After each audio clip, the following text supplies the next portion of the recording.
Et bonjour les amis de notre émission En route avec Dieu. Certainement vous êtes étonnés de me voir après un jingle de En route avec Dieu Cameroun, voir la tête du Béninois. Oui, nous ne sommes pas au Bénin, comme vous l'avez remarqué. Nous sommes ici à Yaoundé et comme vous le voyez derrière moi, nous sommes dans une grande vallée, ici à Yaoundé. Voilà, nous sommes venus pour un séminaire pour tout le Cameroun. Nous serons à Garoua, Douala, un peu partout, rien que pour renforcer la coopération de Dieu TV en Afrique.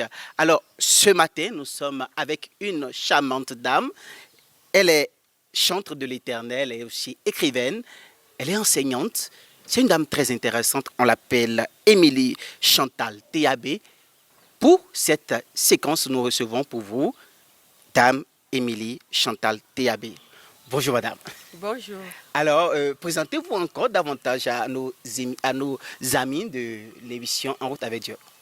Merci pour cette opportunité que vous me donnez de pouvoir intervenir dans cette chaîne. Oui.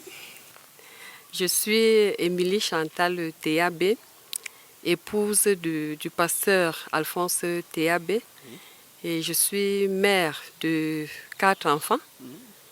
3 filles, 1 garçon. Super. Je suis effectivement enseignante. J'ai commis également sur le marché un livre. Nous allons en parler. Justement, on va aborder cela tout à l'heure. Et je suis chantre de l'Éternel. Mais vous êtes enseignante. Dites-nous comment est-ce que vous, en tant qu'enseignante, vous mettez Dieu au cœur de vos activités dans votre lycée. Oui, je dirais que c'est une longue histoire avec le Seigneur. J'ai donné ma vie au Seigneur Jésus en 1992, alors que j'étais élève au lycée classique et moderne de Garoua. Donc, lorsque j'ai rencontré le Seigneur, ma vie a changé. Et je me suis dit, si déjà étant élève, je reçois le Seigneur, est-ce qu'il ne faudrait pas que les autres élèves puissent bénéficier, n'est-ce pas, bénéficier de ce dépôt que le Seigneur a mis à moi. Et c'est comme ça que, après mes études universitaires, lorsque j'ai commencé à penser à un emploi, je me suis dit, s'il faudrait que je continue à servir le Seigneur, je dois le servir dans un cadre bien approprié. Et c'est ainsi que j'ai prié, demandant à Dieu de m'orienter vers le métier qui pourrait me permettre de transmettre l'Évangile.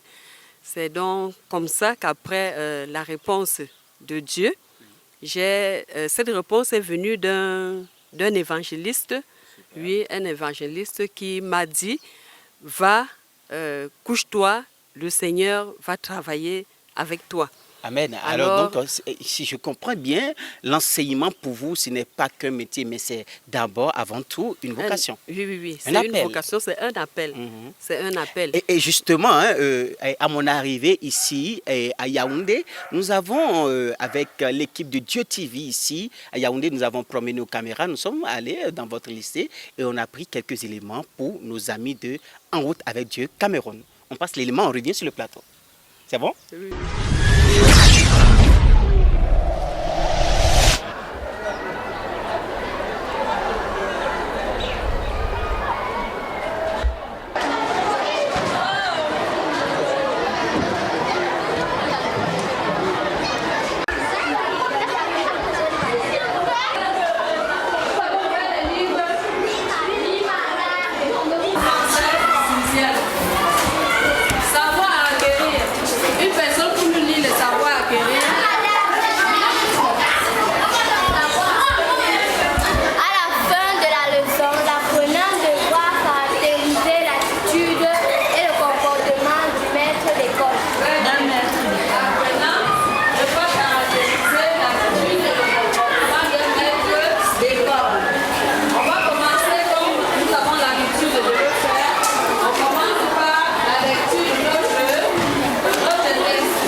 Madame TAB, c'est une collègue, nous sommes dans le même département et nous entretenons de très bonnes relations. D'abord, en tant que sœur en Christ, et ensuite, après, en tant que collègue.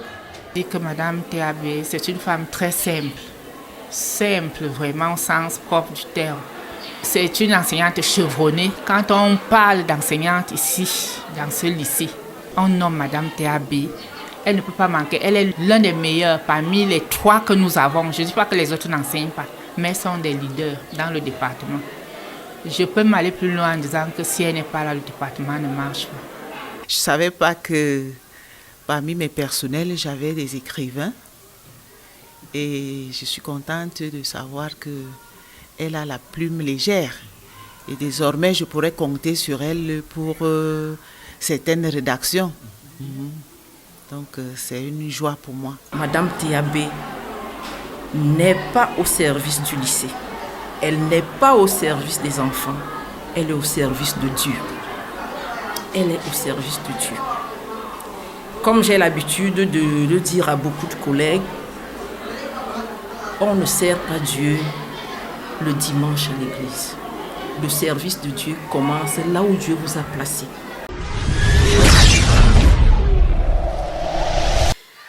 Allez, nous sommes de retour sur ce plateau spécialement aménagé pour l'occasion. Vraiment, vous êtes quand même bien apprécié dans votre lycée, n'est-ce pas? Donc, on constate que votre métier, ce n'est pas un métier venu juste pour gagner de l'argent. C'est vraiment un appel, une sacerdoce pour vous, n'est-ce pas? Oui, effectivement. C'est un sacerdoce parce que aujourd'hui, pendant que j'enseigne, Pour profiter pour je parler de profite la bonne également, justement pour annoncer la bonne nouvelle aux élèves. Alors justement, votre métier en tant qu'enseignante vous a conduit aussi à devenir écrivaine. Parlez-nous un peu de votre parcours en tant qu'écrivaine. Oui, la passion pour l'écriture est née alors que j'étais à l'université.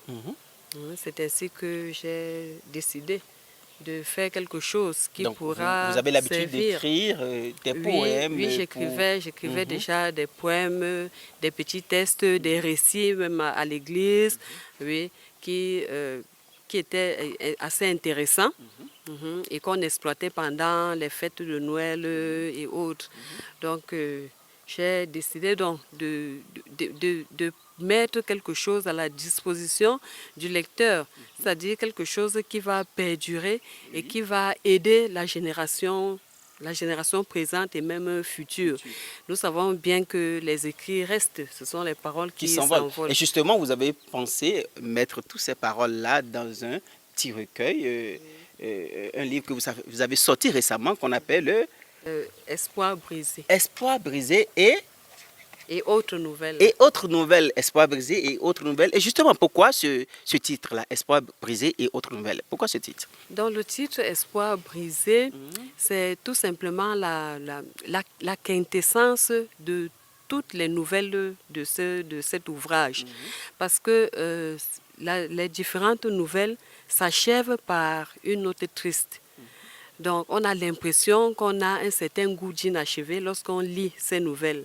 Donc, c'est pour cela que j'ai choisi le titre Espoir brisé. Espoir brisé. J'espère que ce n'est pas pour mettre la tristesse dans la vie des gens. Non, pas du tout. Non, pas du tout. Pas du tout. Au contraire, il faudrait lire ce titre à l'envers. Moi, je peux le dire ainsi. Il faudrait voir plutôt au-delà, n'est-ce pas, des espoirs brisés. Il faut voir l'espoir, l'espérance, la bonne nouvelle. Voilà, en Parce Jésus-Christ. que, étant donné que je suis chrétienne, je voudrais plutôt apporter un message d'espoir à la population. Donc dire qu'on ne doit pas, n'est-ce pas, céder au découragement, on ne doit pas céder aux épreuves, aux difficultés que nous rencontrons. Il faudrait plutôt, n'est-ce pas, les transcender. Et on ne peut les transcender qu'avec l'aide de Dieu. Donc moi, je crois que c'est tout le contraire. C'est le livre qu'il faut absolument lire et à diffuser. Rapidement, une séquence avec la complicité d'Adolphe et on revient sur ce plateau.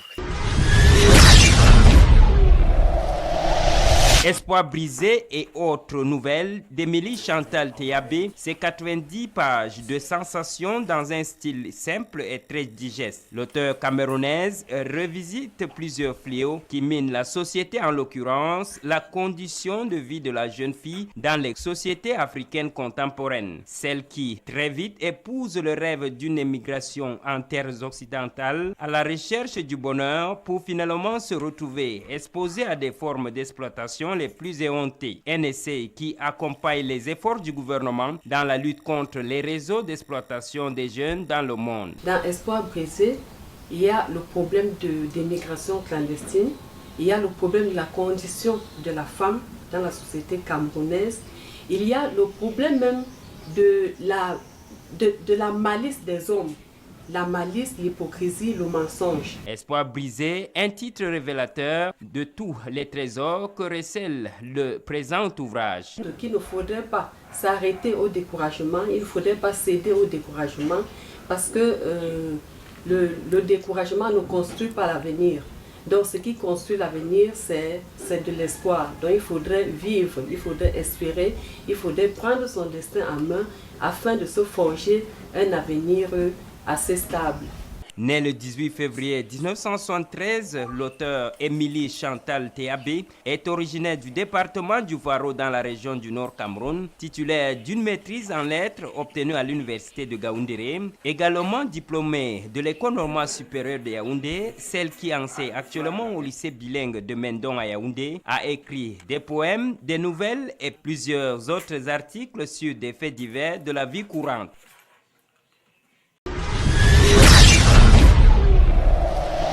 Alors, pour avoir le livre à l'international, c'est possible?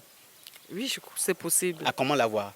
Ici, au Cameroun déjà. Ici au Cameroun, on le trouve aux éditions Clés. Et à Aux l'international, éditions si quelqu'un est en Suisse, en France par exemple, et qui veut commander le livre, comment faire? Bon, il peut se rapprocher des éditions Clés qui vont se charger de le faire. Ou D'accord. alors appeler l'auteur. Ok, on Pourquoi pas. rebondit quand même rapidement sur un aspect de votre vie.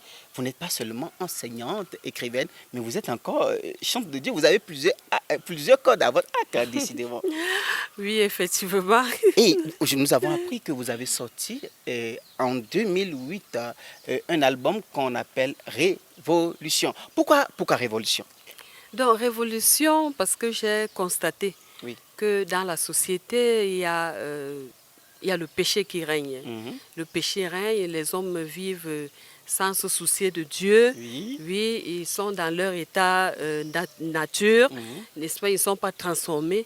Alors j'ai pensé donc à ce titre Révolution, oui, qui fait penser à un changement de mentalité, un changement tout. Alors nous sommes à la fin de cette émission En route. Un mot de fin? Ok, je remercie Dieu TV pour la confiance et pour le choix de ma personne. Je voudrais dire aux téléspectateurs que la vie est faite de haut et de bas, mais il faudrait placer toute sa confiance en Dieu, en Jésus-Christ qui est notre Sauveur et notre Seigneur. Parce que lui, justement, il ne trahit jamais. Comme quelqu'un l'a dit, Dieu n'est pas mort. Et c'est sur cette note que nous clôturons cette émission En route avec Dieu, spécialement ici au Cameroun pour vous. Bye bye, shalom, que le Seigneur vous bénisse.